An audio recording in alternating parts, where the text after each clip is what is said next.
In this video, we're ranking all the Heroes of Might and Magic 2 hero skills. We're gonna start with Archery, which is a skill that increases the damage done by the hero's range strike units, and it gives 10% damage, 25% and 50% for the Expert Archery, and also the basic Archery level would also remove the 50% penalty for shooting over castle walls, which is very strong. Now, the thing is that Archery doesn't really make sense for some factions. Like, for example, the Warlock doesn't really have strong ranged units. It only has the Centaur, which doesn't really justify getting Archery for the Warlock. Now, of course, you can combine this skill with, let's say, Diplomacy and buy off some random stacks of ranged units you might find on the map, and then it might become very strong. Also, you can combine it with good morale or good luck for even more damage, okay? You can bless, of course, some ranged units, so Archery can deal a significant amount of extra damage as well. But because some factions don't really benefit so much from Archery, I wouldn't place it that high necessarily, so I'll put it so far somewhere in between an A and a B. Let's say a B plus or A minus. Let's go for B, but we might revisit it later. It's one of those skills that I most of the time would get, but you know, some other skills are way more powerful, right? So you need to take into consideration also the opportunity cost. You might get Archery, but if you're losing, let's say, Logistics, that might be a bad play in the grand scheme of things. But let's see afterwards. Okay, next one is Ballistics. In a siege, the catapult's shots, damage, and accuracy are increased. For basic ballistics, you get 1 shot plus some extra damage. Then you get 2 shots, extra damage, and 2 shots and maximum damage for the expert ballistics. This is extraordinarily strong. However, there's a bit of a problem, which is that most battles are not a siege. Most times, you don't attack a castle. So ballistics is, you know, it depends very much on the situation. If you level up and you get the option to get ballistics versus something else, again, it's kind of the opportunity cost that's going on there. Meaning that if you get ballistics a bit too early and let's say the enemy castle, the nearest enemy castle is very far away and is also guarded by some random stacks that block your way, or you can't attack realistically in the foreseeable future, then getting ballistics very early might not be that good of an idea, right? So anyway, but whenever you're actually attacking a castle, ballistics can be the difference between winning that battle and losing it, especially if you are a faction like Knight, where your only ranged unit would be the ranger or the archer, and in order to attack the enemy units, you need to get in there, right? Unless you have teleport or something like that, but that's very situational. So ballistics is an almost always pick, but sometimes when you factor in the opportunity cost in the early game, maybe ballistics is not that good of an idea. So that being said, I would put it at an A, maybe a little bit A+, but we might revisit that later as well. Next up would be Diplomacy, which is an interesting skill for sure. Diplomacy allows the hero to bribe army camps. The higher the skill, the more that join. So for basic Diplomacy, you have 25% of the creatures would join, and lets the hero receive bonus skill points at Xanadu at level 8 instead of level 10. Wait a second, I didn't even know this. Like, I've been playing this game for a long time. It's my favorite Heroes game, but I did not know this. Wait a second. Okay. It might be even stronger than I thought. Then for Advanced, 50% of the creatures join, and then 100% join for Expert, and the Xanadu level gets lower. That's very interesting. And of course, the Xanadu, or however you pronounce it, the Library of Enlightenment, okay, is a structure that allows a hero of level 10 or higher to raise all of their primary skills by 1, which is unreasonably strong, right? So imagine that if you get Expert Diplomacy, yeah, it says here, like down to level 4 at level Expert Diplomacy. So if you get just level 4 and you have that skill, then you can actually get a significant advantage compared to the opposition. That's a consideration that I did not No. Alright, at any rate, diplomacy really depends on the way you choose to play and what faction you have. For example, diplomacy for a necromancer is usually a bad idea, because unless you bribe a stack of also undead units, whatever you would bribe to join your army would have lower morale, because everything else in your army is undead, which reduces your morale by 1. Now, of course, you can compensate with that with some sort of an artifact, let's say, because I wouldn't imagine some necromancer gets leadership, but you're getting into problematic territory there. And also, diplomacy has a major drawback, which is that, you know, if a stack of units offers to join you and you refuse, they attack you, even though maybe your army strength would be so high that in normal circumstances they would have fled, or you would have had the option to pursue and engage them or not. But with diplomacy, you can't skip such battles. So that is sometimes a major drawback. But on many maps, diplomacy could actually be an incredible game changer. Like, for example, if you somehow on a map get a random stack or a camp of ghosts, it's game over. If you convince them to join you, it's game over. Nobody has any chance, unless they get ghosts as well, but imagine the exceptional situation that would be. Also, if you have a ton of money, let's say, if you combine, let's say, diplomacy with, let's say, a lot of heroes with estates, and you also have a ton of castles with statues as well, gold mines and whatever, right? And you have so much money that you don't know what to do with it, or you can't recruit enough units at every castle because the growth is limited, then maybe diplomacy would be way stronger than usually, right? But already we're getting into very situational scenarios. So diplomacy, most of the time, I must say, I kind of skip it because I don't want to deal with every single stack that I might encounter. Now, this is one thing that I am not quite sure about, and please let me know in the comments, but I think I've seen that if you don't have enough money, sometimes diplomacy just doesn't work. Like, they don't offer to join your army if you wouldn't be able to accept or something like that, but I'm not quite sure about that. I need to test it more. But diplomacy, I would say, because I pick it so rarely, it should be probably a bit lower than these other ones, but that doesn't mean it's bad. It's just kind of situational, let's say. So maybe put it at a C, but we'll see afterwards. Eagle Eye now. Eagle Eye gives the hero a chance to learn a spell cast by an enemy spellcaster. And for the basic Eagle Eye, it gives a 20% chance to learn spells up to 2nd level, then 30% to learn up to 3rd level, and 40% to learn spells up to 4th level, which could sometimes be quite strong. But this is one of those skills that I skip a lot of the time, because Eagle Eye, I think, very rarely makes that much of a difference, because it really depends on what the enemy hero actually casts in your battle, and also you need to win that battle in order to get the spell. A lot of the time, you just get duplicates. You don't learn a spell that you didn't know before, and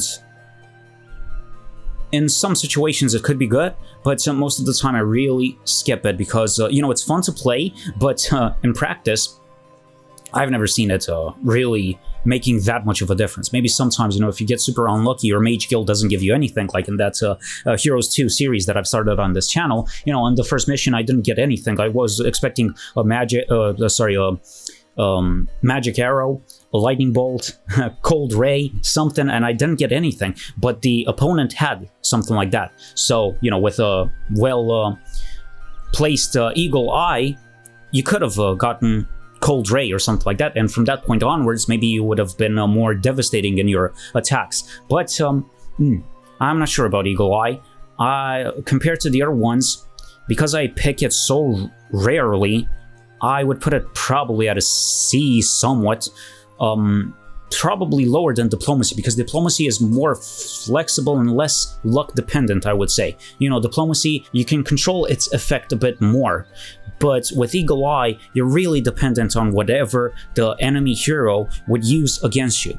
So imagine, you know, if you're a necromancer, let's say, you know, a bad example of this would be you're a necromancer and the enemy hero uses Bless. You're not going to be able to use that. You know, yeah, thank you, Eagle Eye, but what am I going to do with Bless on my necromancers? Or let's say they're using Holy Word, which works against necromancers. Again, you're not going to be able to do anything with that. Or, you know, all of these examples. So, yeah, or somebody casts Cure.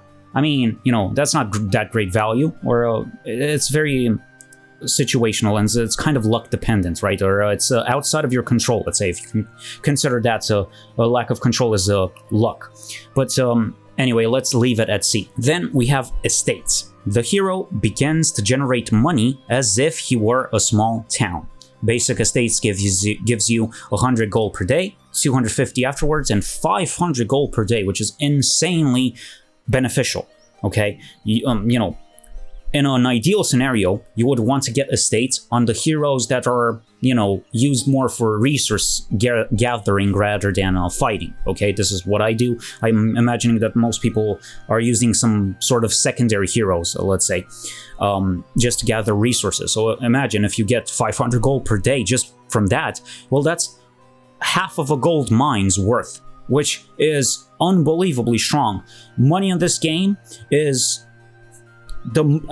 almost the most important thing. Okay, if you don't have money, you can't really fight, you can't really do anything, and estates helps with that tremendously. I would say estates, just no question about it. If I see estates, if I level up and I get the option to get estates or almost anything else, I pick estates without even thinking about it, because it's so insanely strong. Yes, there might be some opportunity cost, maybe sometimes, I don't know, on a map where, let's say, you have sea and navigation would be super strong. If you get estates versus navigation, you might go for the navigation and then you might pray that you can get estates afterwards. But navigation being so strong, you can't afford to not take it at that moment. But, you know, usually estates is kind of a no-brainer, so it's the first S in this tier list. I would say estates is the best thing ever.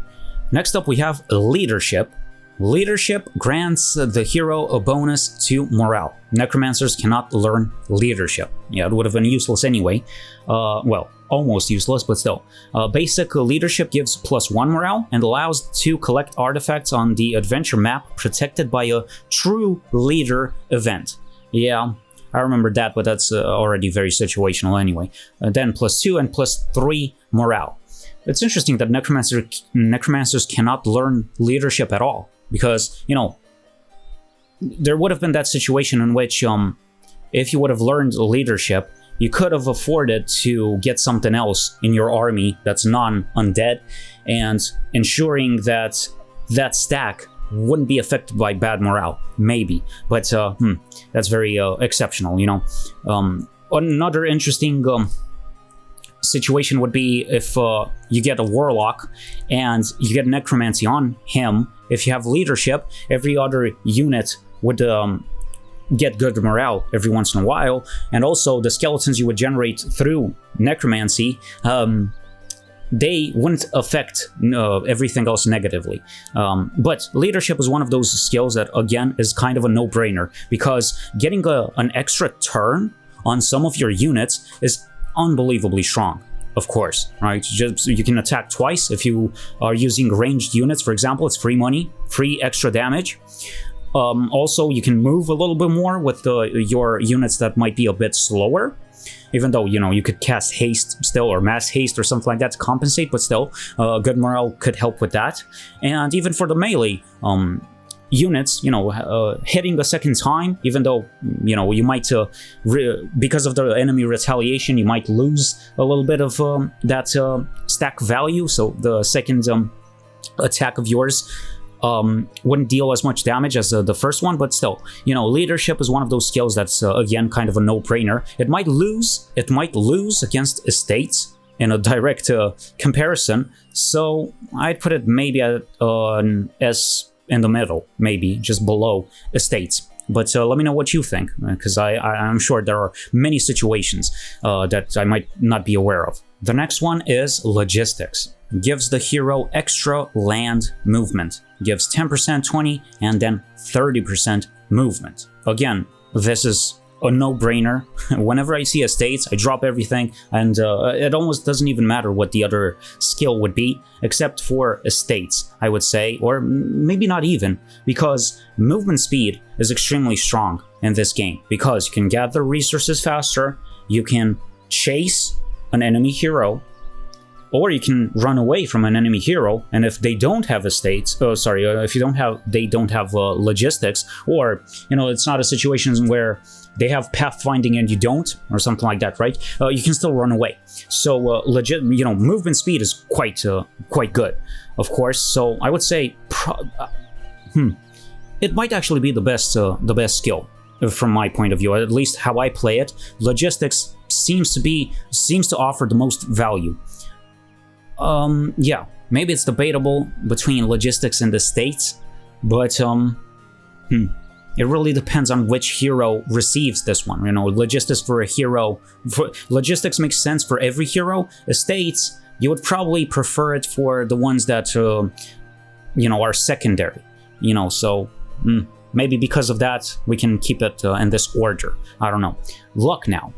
Grants the hero army a bonus to luck in combat, +1, +2, and +3 for experts respectively. Luck is quite important in these games. Luck essentially gives you double damage, which when combined with, let's say, Bless or something like that, or with a huge attack skill, or some artifacts that influence these things, or even with morale, right? It is possible to get lucky 2 times in a row, Luck is very strong, especially even when it comes to ranged units. You shoot from a distance, get lucky, deal double damage. You can combine it with archery as well.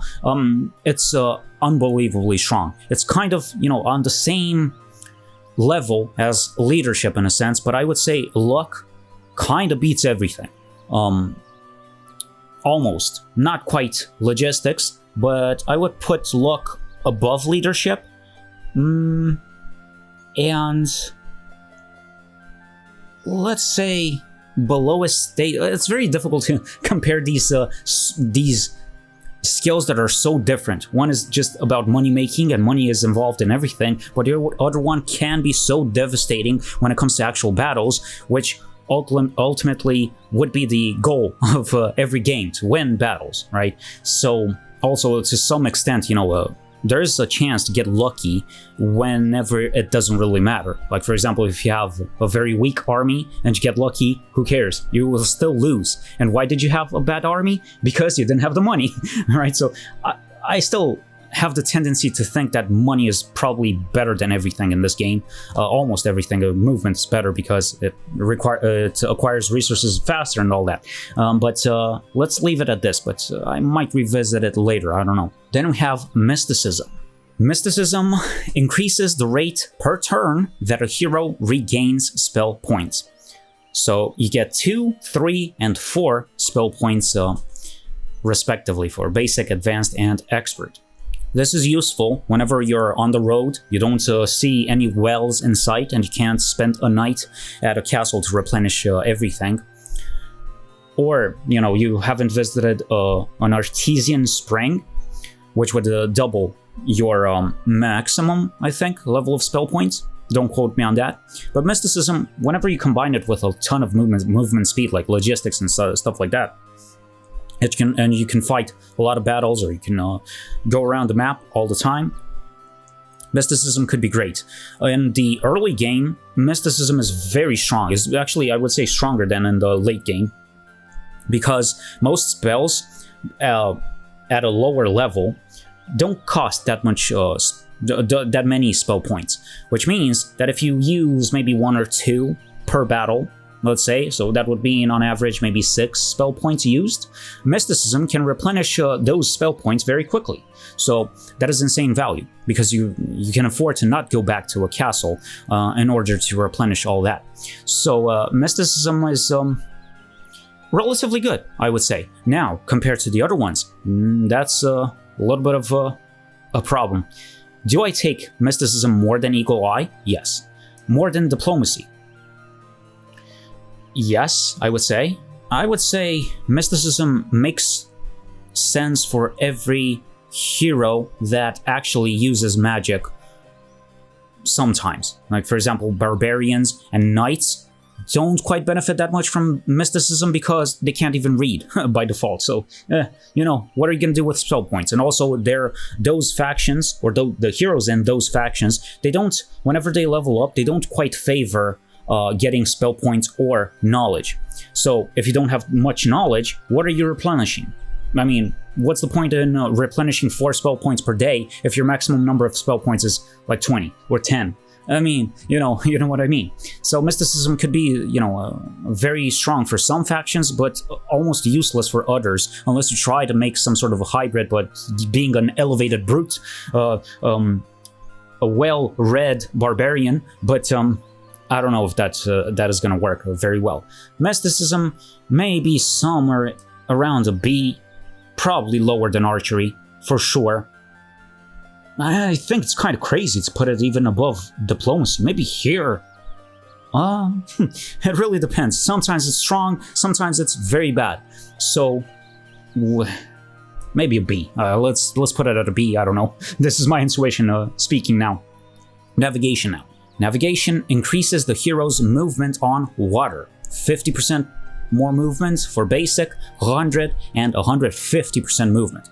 Hands down, navigation on a map that contains sea or water is the strongest thing you could get. It is the best thing. It's the logistics of water. Okay? So, because I've put logistics so high, I would say navigation is probably around there as well. Okay?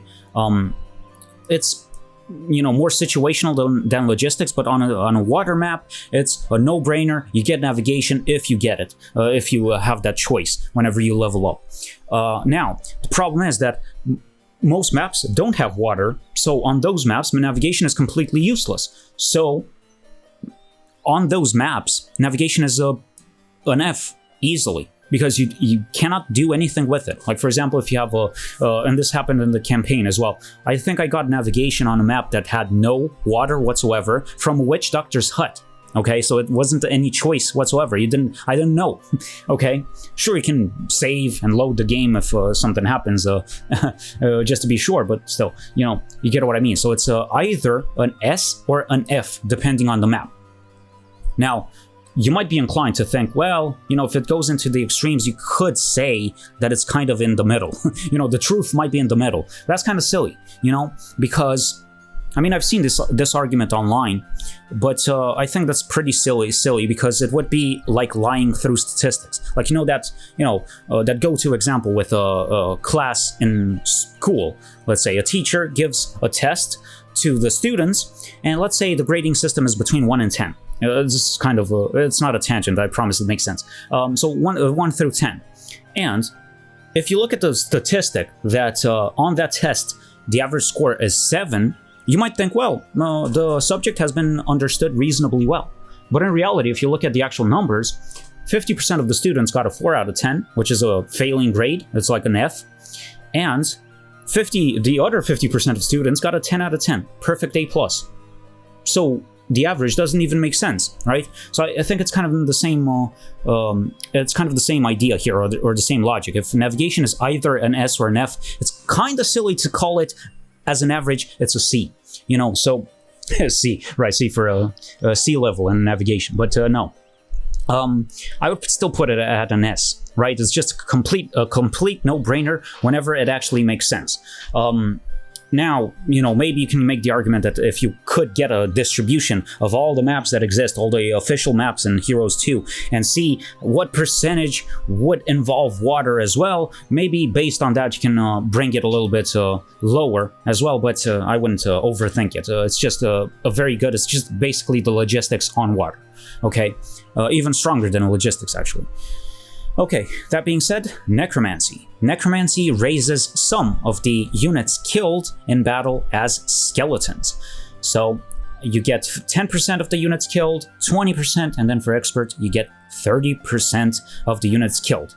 And also the number of the raised units or raised skeletons is rounded down, but at least one skeleton is always raised if any unit died in battle. That's interesting. That could be some optimization, but you know. And also in Heroes 2 specifically, Necromancy raises undead and elementals as well, even though, well, maybe it doesn't really make that much sense. I mean, logically speaking, I always assumed that, you know, if you kill undead units, you don't raise them as skeletons. Like, imagine you are fighting against a stack of skeletons and you still raise skeletons. Like, how does that even work, bro? But who cares? Also, Necromancy is the default skill that Necromancers get, and the only other faction that can get Necromancy, but it's very rare, is Warlocks. Now, I'm not sure how useful that would be as a Warlock to get Necromancy. I guess if you really wanted to, you could get Leadership as well. I think I've made this, I've presented this example before. Like, you could be a Warlock with some Necromancy to get some skeletons, but those skeletons reduce the morale of every other Warlock unit that you would have. But with Leadership, you can compensate for that or something like that. I guess you could do it just for the extra value gained from each, let's say, each battle that you would fight, I guess. And also, Warlocks favor getting spell points more than anything, right? So whenever they level up, there's a higher likelihood than other factions to get spell power. So they might, you know, you could say that maybe a Warlock hero can be better suited for casting magic than a Necromancer, but you also would want to get the value added from getting all these skeletons or something like that. You're making some sort of hybrid between the two, I guess. Necromancy is very fun to play. It's one of the main reasons I like playing with Necromancers so much.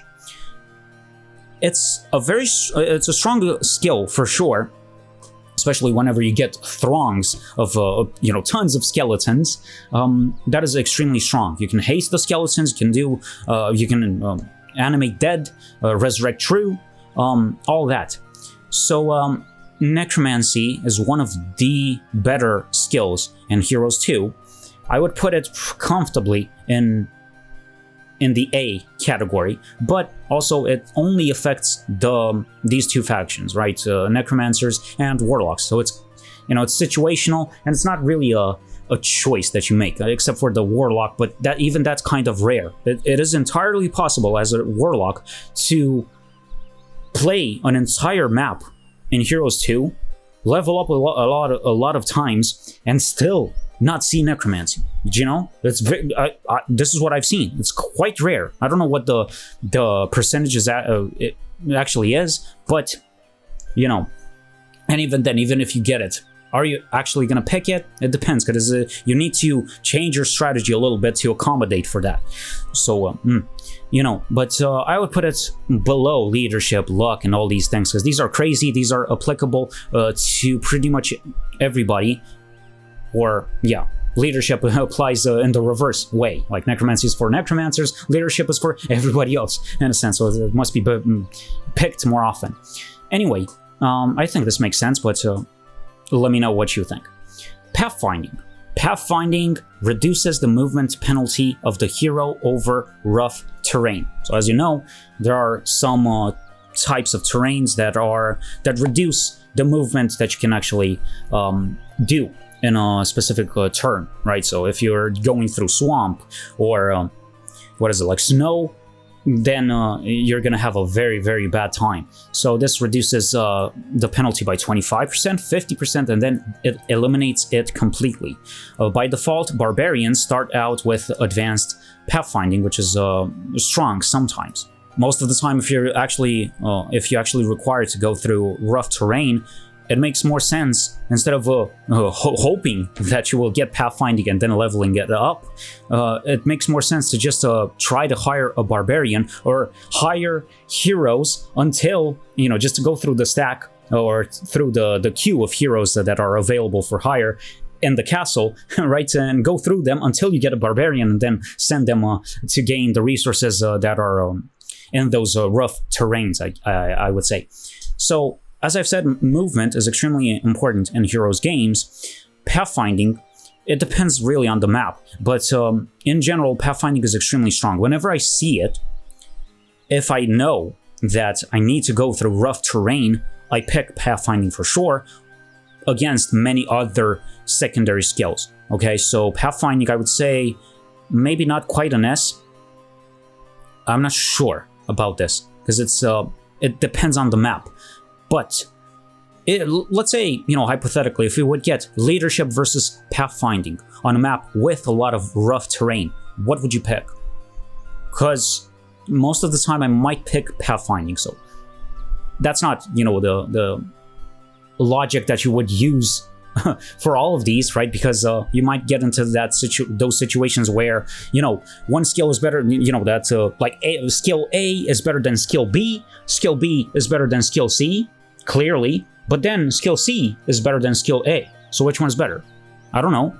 Like how would you rank that? But I would put it maybe at an A+, just to not flood the S tier too much. Or we can even distribute it a little bit in a different way. But yeah, you know what? Let's move everything below a little bit. And maybe do it like this. Like, yeah.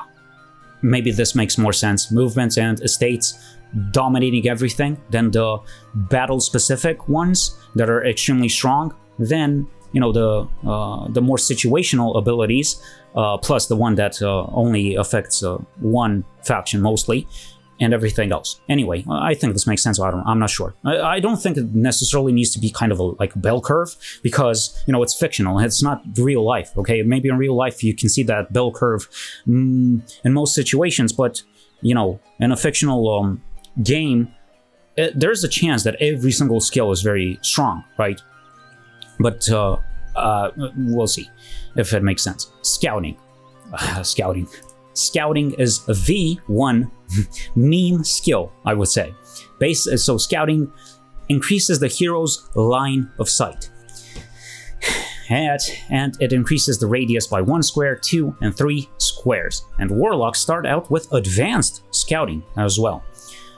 They don't mention it here, but I'm pretty sure that scouting also would give some level of information about a castle or something like that, or whatever you see, whatever units exist within a castle. Like, for example, if you have no scouting, I think you see the text unknown whenever you're checking out a castle. But if you have some level of scouting, you might see the exact units that are there with some question marks on them. But I'm not quite sure. That type of information is not that useful, so I'm not entirely sure if this information is correct. But still, scouting is a meme skill. Whenever you have to pick scouting or something else, you go for something else regardless of what it is, unless it's in navigation on a non-water containing map, let's say. But yeah, it's quite a meme skill. Warlocks, because they're the strongest faction, they get scouting right from the get-go, I guess to nerf them in a sense, but I don't know what they were thinking there. And the issue is, why am I saying that it's a meme skill, is that, this is not an RTS, right? They're not a real-time strategy game, which means that, if you explore an area and you reveal it, for the rest of the game, you have vision in that area. So, what's the point in increasing your maximum vision? I mean, it's very situational. I guess there are some specific circumstances in which it might be a game changer, but I'm not sure about that. I mean, let's say you have advanced or expert scouting, and your field of vision is quite expanded, so you can see so far ahead that you can see enemy movement, but they can't see you looking at them, right? So you might get some information, but is that really strong? Like, for example, let's say, so you see so far past, and there are some enemy camps that are blocking the way, let's say. So the enemy cannot get past the block to be able to see you, but you have such an advanced scouting that you can see past the block way far ahead, and you can see what the enemy does. Is that really so strong? Is that really beneficial? Maybe sometimes, I guess. Or that ultra rare situation in which you have Town Portal, okay, which lets you teleport within your immediate field of vision. Okay, and through scouting, you see so far past a sea, let's say, that you can see the an island or something, right? You discover an island through scouting, and you can teleport there and then gather some resources or something. But I mean, that's like maybe 1 in 100 maps that you play might have that situation going for it. So scouting can't come into play. But other than that, I don't think scouting is strong at all. So I would put it comfortably at an F tier, not even E, F directly. It's a meme skill. It's just there to throw a spanner in the works, I would say, right? You get scouting, you know, okay, I'm gonna pick the other one, guys. Fine, right? I'm gonna pick navigation or something, or I'm gonna pick Eagle Eye, even though I'm a barbarian and I can't even read. Okay, and the last one is Wisdom. Wisdom allows the hero to learn higher than second level spells. Basic Wisdom allows the hero to learn the third level spells and allows to collect artifacts on the adventure map that are protected by Wise Person, by a Wise Person event. Then 4th level spells and 5th level spells. So obviously, because Heroes 2 is magic and Heroes 2 is so strong, Wisdom is one of the best skills. Now the thing is, Wisdom, most wizards come already with Wisdom. It's a no-brainer for the factions that favor spell points and knowledge. Like, for example, Warlocks, yeah, whenever you get Wisdom, you take it. That being said, some other factions don't benefit from Wisdom almost at all. Like Barbarians, what are they gonna do? Chances are it's going to be super difficult to even get the required knowledge to even cast something like Armageddon. And even if they do cast it, it's not going to deal that much damage. So Wisdom might be somewhat irrelevant for some factions like the Knight or Barbarians, but for everybody else, Wisdom can be, well, it will be actually necessary for some types of play. Okay, so yeah, for Mass Haste, Mass Bless, for the Sorceress, Animate Dead, Resurrect True, all these things, okay, Town Portal, yeah, all these spells require some level of Wisdom, advanced at least. So, yeah, Wisdom is a no-brainer for all of these factions, so I would say it's pretty high up there, probably at an A. Something like that. These other ones are applicable to almost everybody. Wisdom, not so much. But Wisdom is so strong that, you know, even though it's not as common to get it as these other things, because it's so strong, I might put it even above them. It's debatable. I don't even know. Even I would debate against myself. Like, if you would ask me in a week to think about another tier list of Heroes 2 skills, I might not agree with what I said here. So, you know, it really depends. But I think it kind of makes sense. All these skills, yeah, they're somewhat distributed evenly, which wasn't a necessity, but it looks nice. Yeah, let me know what you think, guys. My whole experience with Heroes 2 is 99% related to the campaign and the fighting against the rudimentary AI. So, you know, I might have some sort of a bias because of that. But let me know what you think. Maybe you've played against your friends or online somehow. Yeah. Maybe you're using diplomacy more. Maybe archery is stronger in your opinion. Eagle Eye, who knows? Maybe scouting. I don't know, guys. Please enlighten me if scouting is actually not that much of a meme skill.